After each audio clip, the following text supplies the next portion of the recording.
CYBERSTORM Access releases on May 5th. Rounding out Series 11 with a bang, this set introduces support for archetypes old and new into an uncertain metagame we've never seen before, where Tearlament isn't the deck to beat, and anything is possible. Here's...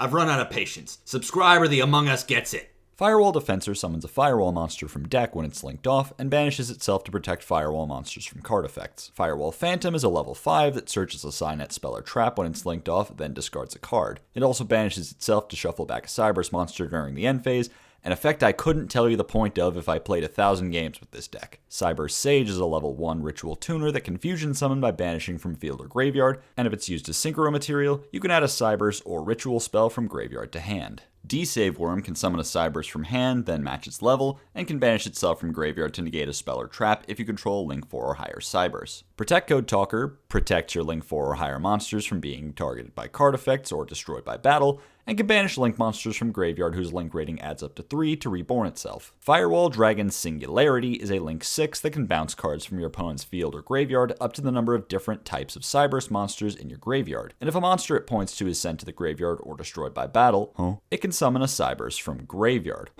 Don't worry, they learned from their mistakes this time. Signet Circuit can summon monsters to either field. Would you shut up, man? Yeah, I mean, what can I say? Extender type at it again. These cards give the deck some more flavor by making way more useful ritual and fusion monsters to enable Dark Fluid and Singularity. Wind Pegasus is a fine synchro to throw in your graveyard, and Allen Burschen is of course a great Xyz to extend with, so 3 to 4 bounces and monster negates is a perfectly achievable goal for the deck. Not to mention, you can still use these cards to extra link your opponent, now for the first time ever with only 3 monsters instead of 5. But to be honest, the V-Link kinda sucks, so you're probably better off sticking with the U anyhow. Protect Code is of course great, giving you a very easy link off for your bigger links that you can bring back later in the turn as a way to get a few more arrows to complete your U-Link. And the main deck Firewalls are fantastic as well. Phantom can get Mining or Codec for searches, or Conflict as a way to beat things like Dark Ruler, and Defensor can summon not only Phantom, but also Guardian, which is 2 link material on its own if you don't want to play a level 5 that could clog your hand. A lot more solid options for a deck that's always been not quite there.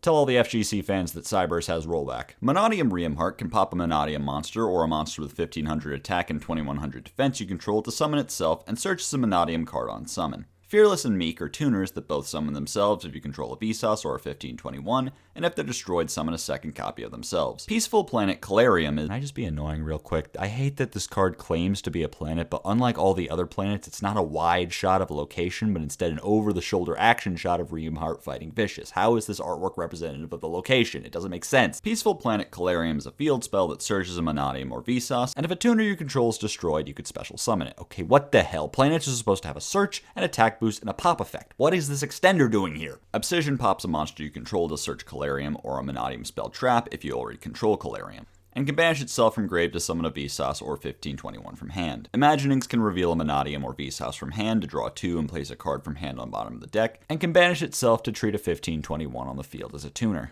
Breakheart reborns a tuner or synchro, and if it was a light monster, pops a monster with lower attack. And Reframing is an Omni-Negate counter trap if you control a synchro monster. Finally, Primeheart is a synchro that doesn't necessarily require a non-tuner, that's untargetable and gets some extra attacks. Also related, Vicious Astrolabe is a fusion of Vsauce and a 1521 that banishes the material from field or graveyard to summon, pops a monster on field on summon, and gains its attack or defense. Also has battle protection. Lol. Makes sense that the first Vsauce archetype to have any meaningful use for Vsauce is the Synchro deck. Primeheart isn't really a good payoff, but there's nothing to stop you from building your board from the generic Synchro pool with stuff like Savage, Baron, and Ash Dragon easily accessible. Nothing even locks you to Synchro, so you could also combo into links like Apollo, especially since Vicious Astrolabe being a free fusion lets you weave Cross Sheep into your lines. Since its summon isn't once per turn, if you have 2 Vsauce or 2 of either Reamheart or any other heart you can find a function for on your list, you can turn 2 Astrolabes into a rank 8 like Hope Harbinger or Zombie Stein. And with a fusion monster now specifically naming Vsauce, Elemental Hero Prisma can also start your combos by copying his name. The most successful build I found incorporates the Scareclaw engine to plus off of Vsauce turning into Lightheart, and to use Reichheart as Astrolabe fodder. Unfortunately, the consistency of this deck leaves something to be desired, and to be quite honest, unrestricted Synchro decks just don't hit the same anymore. Not without him.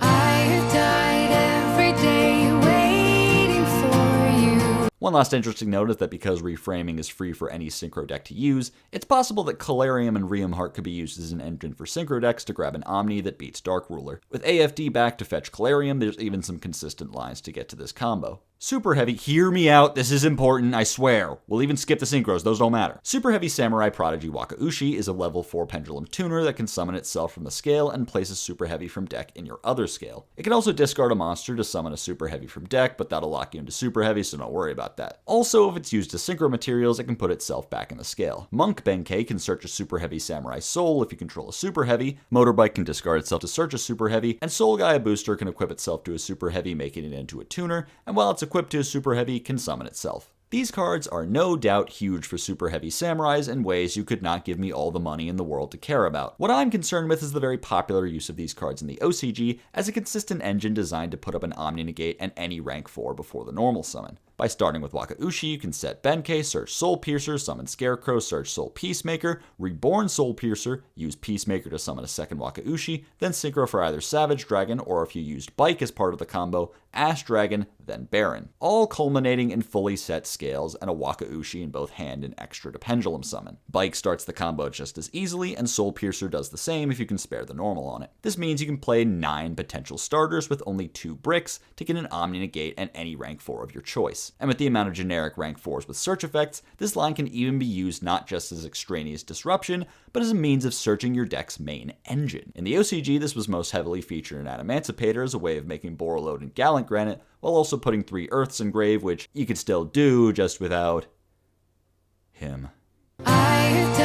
But that doesn't mean we have to throw away the whole concept. Alimbertion is your generic rank 4 that can search Circular for a 1-card superfactorial setup, during which you don't even have to get locked into Cybers, meaning you can make it another generic synchro. Brigand's Merrymaker can Mega Evolve into Sargass to search Regulus or Tallyho. Gear Gigant X is accessible because Wakaushi is a machine, that's never good news. Even Traptrix now has a rank 4 that searches, so you can augment your regional topping structure deck with this engine. More recent versions of this combo have traded off Savage Dragon for Clifford Genius so that when you pendulum summon, its effect will search either Regulus or Spell Canceller, putting you weaker to Nibiru but stronger to Dark Ruler. These applications are all strong, but look at the big picture. Given the completely generic nature of these cards, with the only restriction being not having back row and grave until after resolving them, it's not out of line to call this a better adventure engine. More starters, less bricks, less restrictions, stronger payoff. With the way the TCG format has completely diverted from the OCG, there's any number of decks that could easily find success with the Super Heavy engine. Also, there's an FTK. If I just pretend it doesn't exist, it can't hurt me. Constellar Knight is real. Lyran summons itself if a Teller is normal summoned and searches a Teller Knight spell. Altarian summons itself from the graveyard when a Teller is special summoned and can pop cards on the field up to the number of Light or Dark Xyz monsters you control. Constellar Teller Knight summons a Teller from hand or graveyard on activation and can rank a Teller up or down into a different Teller. Teller Knight Constellar Caduceus adds 1 Teller Knight and 1 Constellar from graveyard to hand on summon, and can banish a Teller from deck to copy its effect that activates when it's normal summoned. A neat assortment of cards that open a lot of options for the deck, most of which I've forgotten because I took a month-long break from writing this script in the middle of writing this sentence. What do these cards do again? Lyran and Altarian are incredible pieces of extension for 2 heavily normal summon reliant decks, with Lyran being able to search even more extension, and Altarian filling the previously open niche of providing a good mill for Sonic 3 and Knuckle High. Another neat role for Altarian is as an interruption you can trigger by using Ptolemaeus on your opponent's turn to pop a couple cards. And of course, Caduceus can be flexed into whatever role you need, be it a search, a mill, getting monsters out of your hand or graveyard, or even winning in fucking time. The Constellar normal summon lineup has some options as well, but the only notable one is Sheraton, which you can banish to search Little Caduceus, an extender that searches Constellar spells. Being a generic rank 4, we could also consider the Super Heavy engine as a way to make it, but the only problem therein is that there isn't really one singular card you can search or mill with Caduceus that really starts your Teller combos. I guess there's some modest lines to make Pleiades, but certainly not the best you can be doing. This deck saw a small stint of success in the OCG because Diamond solos Tear Lament. Tear is dead, Jim. I don't think a card designed to compete with the Burning Abyss Shadow meta is going to be all that great against a Rise Heart. And while the deck has other plays, none of them are as good into an open metagame as Diamond was into a tier-centric metagame. You can make boards of like Pleiades plus Infinity, or maybe something involving Altarian, but nothing I'd say is super high impact. The consistency isn't anything to write home about either. Final thing to talk about is how multiple people asked me why I didn't talk about these in the Fi video. Questions like those are exactly why I started this show. Gold Pride Rollerballer has the effect to summon itself if you have less life, and can quick effect fusion summon a Gold Pride fusion monster. So to summarize, during your turn, he hits them all with the whole team, and then on the opponent's turn finds himself unable to answer calls because he's balling. Reminder that you could have gotten 24-hour early access to this joke on my Patreon. Pinballer is a fusion that, on summon, equips your opponent's monsters to it up to the number of its fusion materials, an effect whose activation cannot be negated if your life is lower. Chariot Carrier is a generic rank 3 that can detach a material to search a Gold Pride spell, then if your life points are lower, mill a Gold Pride monster, and during the end phase, she tags out for Captain Carry. Better Luck Next Time searches a Gold Pride monster on activation, then burns you for its attack, and when an extra deck Gold Pride tags out, you draw a card. Well, shrivel my scrotum, call me James Hector. That second wave of support really did have a lot of potential. Consistency pieces that are actually consistent, reliable self-burn, a unique and powerful form of interruption worth building around, even little things like better synergies with the Punk engine. Better Luck Next Time gets the proverbial ball rolling on whatever aspect of Gold Pride you want to focus in on, and gives you a nice bonus for the extra deck card's mostly negative tag-out effects. And Chariot Carrier can surge Better Luck, meaning that any rank 3 play, like one you could make with the Punk engine, gets you to your Gold Pride plays while giving you a Captain Carry and a draw in the end phase. And in addition to Punk's being useful for making carrier, they also appreciate having Rollerballer as a level 5 extender that can be made into Dragon Drive. With the new support, there's some very easy lines to end on a quick Pinballer summon, Star Leon, and Nitro Head off of only 1 or 2 cards. Seriously impressed that Konami was able to fix up this archetype with just 1 wave of support, an uncommon occurrence for TCG exclusive decks.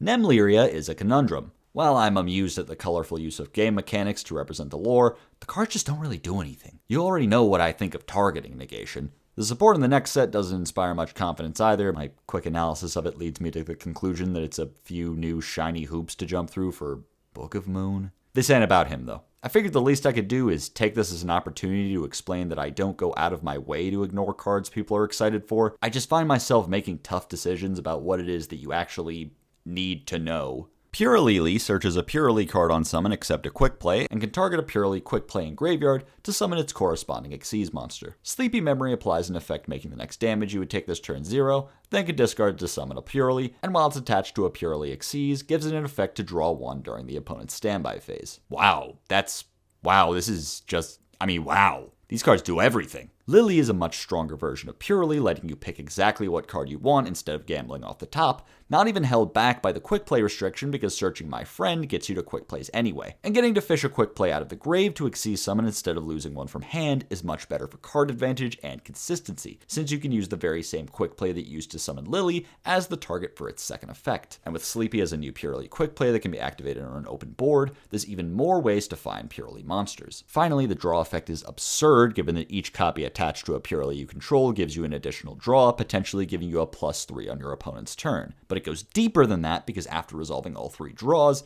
you could use Purely Leap to rank up into another Purely Xyz, which now, once again, can activate all 3 draw effects, for a possible total of 6 draws. This support shot Purely up to meta contention in the OCG as a control deck chock full of hand traps and centered around Noir. If you think I'm capping, Xyz Encore became common in OCG side decks just for the Purely matchup. Figuring out how many layers deep of the OCG's meta will convert to the states isn't an exact science, but be prepared to see this deck see experimentation with at the very least. Hey Mikonko, how was your match last night? What's up guys? Mikonko here.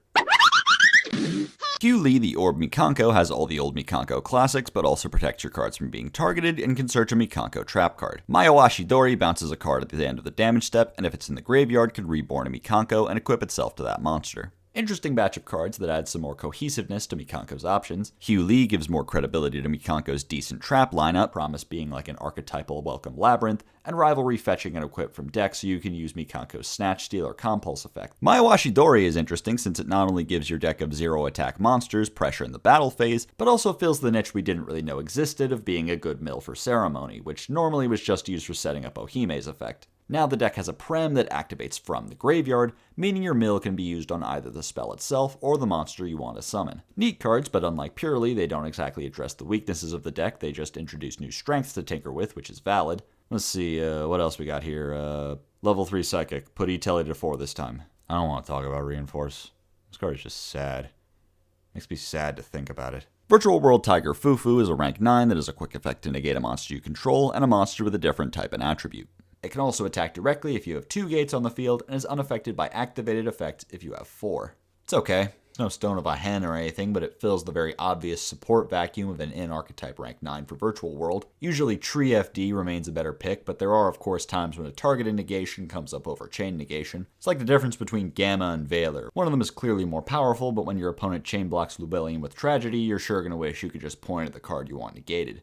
Where is the fucking fourth gate? I just want to talk. Grand Sulfachord Kulia is a Link 3 that requires a pendulum that makes the effects of pendulum monsters it points to unable to be negated, and can special summon an odd-scaled Sulfachord from the pendulum zone to negate a card or effect, and throw an even-scaled Sulfachord from the main deck to the extra deck. Symphony is a quick play that boosts your Sulfachord's attack if you have 3 or more Sulfachords face up in the extra deck, pops a card on the field and draws a card if you have 5, and special summons a Grand Sulfachord from the extra deck if you have 7. After their first wave of support, mostly, how shall we say, beat around the bush with payoffs, giving them a counter trap that doesn't actually counter and the world record for most extra steps added to Ghost Ogre, it's nice that they just got a sick Omni and a Gemini Spark. But that's not all you can do with these cards. Kulia's Negate Protection has silly-ass applications that sound like shitposts. You know how Soul of the Supreme King summons Zark negated? Not anymore, bitch. Also, because Do Sulfachord Kulia is odd-scaled, you can use your Omni Negate as a way to summon it out of the scale and get the pop effect. And although getting the pop, the draw, and the free extra deck summon with Symphony has multiple conditions attached to it, if you meet all of them, you can use it to get a sick 3-for-1. 3 for 1? Yep.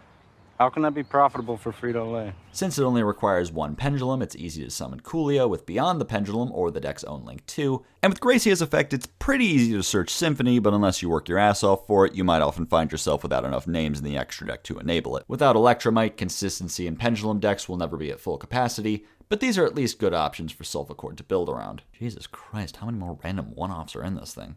We're gonna run out of money in the budget before we even get to the Elbaz lore update. Let's pick up the pace a bit, shall we? Beat-Trooper Cruel Saturnus searches a Beat-Trooper card on summon, and when an insect is banished, summons a banished Beat-Trooper. Perfectly good card, but how are you summoning it? Instant fusion is limited, but I guess if you happen to draw it, your deck just works better now. You're certainly not going to tell me you're playing Landing just for this. Libromancer Origin Story sets a Libromancer spell or trap on activation, and can pop an opponent's spell or trap on your ritual summon. Cool. Consistency card. Pride Month came early, I guess. I don't know. Infinitrack JoJo reference summons itself from the hand or graveyard whenever an Earth Machine monster is tributed or banished, and gives Machine Xyz monsters it's attached to a continuous effect that changes all opponent's monsters to defense. Talked to Peeps about this one, and he told me it improves the deck's flexibility and follow-up, given how it can keep coming back each turn as long as you use it for Xyz material to keep it from being banished. Then he started saying something about the deck making a Rise Heart, and I kind of slowly slunk away from the conversation the way you would if your friend started telling you to invest in cryptocurrency.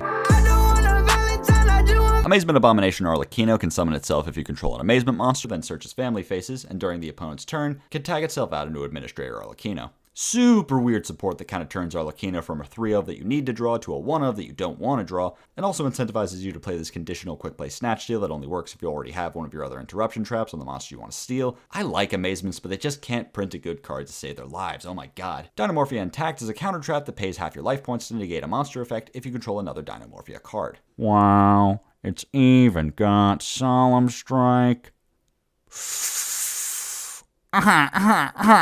What's in this stuff? Ooh, ye just paid half your life points, Mr. Squidward. Enjoy the end of match procedures.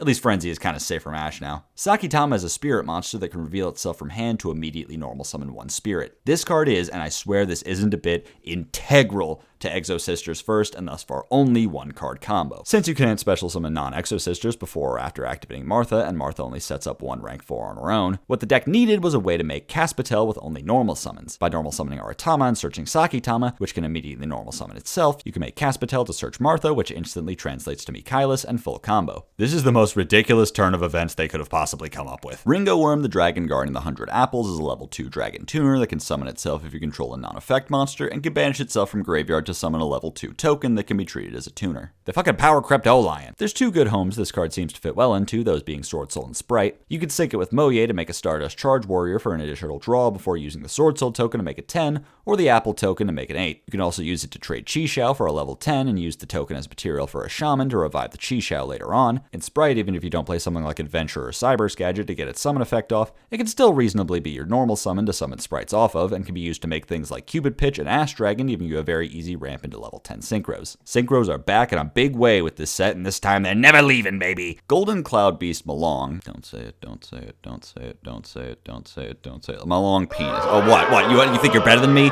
You think you wouldn't make the same joke? Look me in the eyes and tell me you wouldn't say that exact same shit. Golden Cloud Beast Malong is a level 6 tuner synchro that can go up or down one level on summon, and if it's sent to the graveyard can bounce a face-up monster. I'm sorry, that's just set from anywhere? Already a versatile option for synchro decks to go through on their way to larger synchros that has benefits going second. This card is also a great Ultimate Slayer target to use against synchro decks, a good option for punishment against cards that resist destruction, and a way to use Cartesia summoning Gronganyol as an interruption. Chaos Angel is a level 10 synchro that requires a light or dark non-tuner, can treat any light or dark as a tuner for its summon, banishes a card on field on summon, protects your board from battle if you summoned it with a dark, and is unaffected by monster effects if you used a light. Not outwardly the strongest card we've ever seen, but the fact that you can just make this in fucking anything is crazy. Labyrinth can even make it with Stovey and Lady. It's pretty cool as removal that then becomes a difficult fucker to deal with. Wannabe is a level 2 insect that can sack itself during the end phase to excavate cards equal to your opponent's open spell trap zones, and can set one of the excavated traps. Hey, wait a minute. You can't just make a better curry bandit like that. How am I supposed to put Food on the table for my kids if there's a card that not only sets the excavated trap, making it immediately usable, but also is summonable off of gigantic and, I don't know, I guess B-Trooper combos or something. Trap Track pops a monster you control to set a normal trap from deck, and locks you into one trap activation for the rest of the turn. Remember when putting trap cards to 1 was relevant for making it not work with Trap Trick? Lol. Lamau. Pointer is at 4 now, fuck you. Also important to note that this will trigger Labyrinth effects, making it slightly better for that deck in particular. Oh, boss, lore update. What the fuck is that? Rap battle. Fallen of Albars versus Mr. Beast, begin!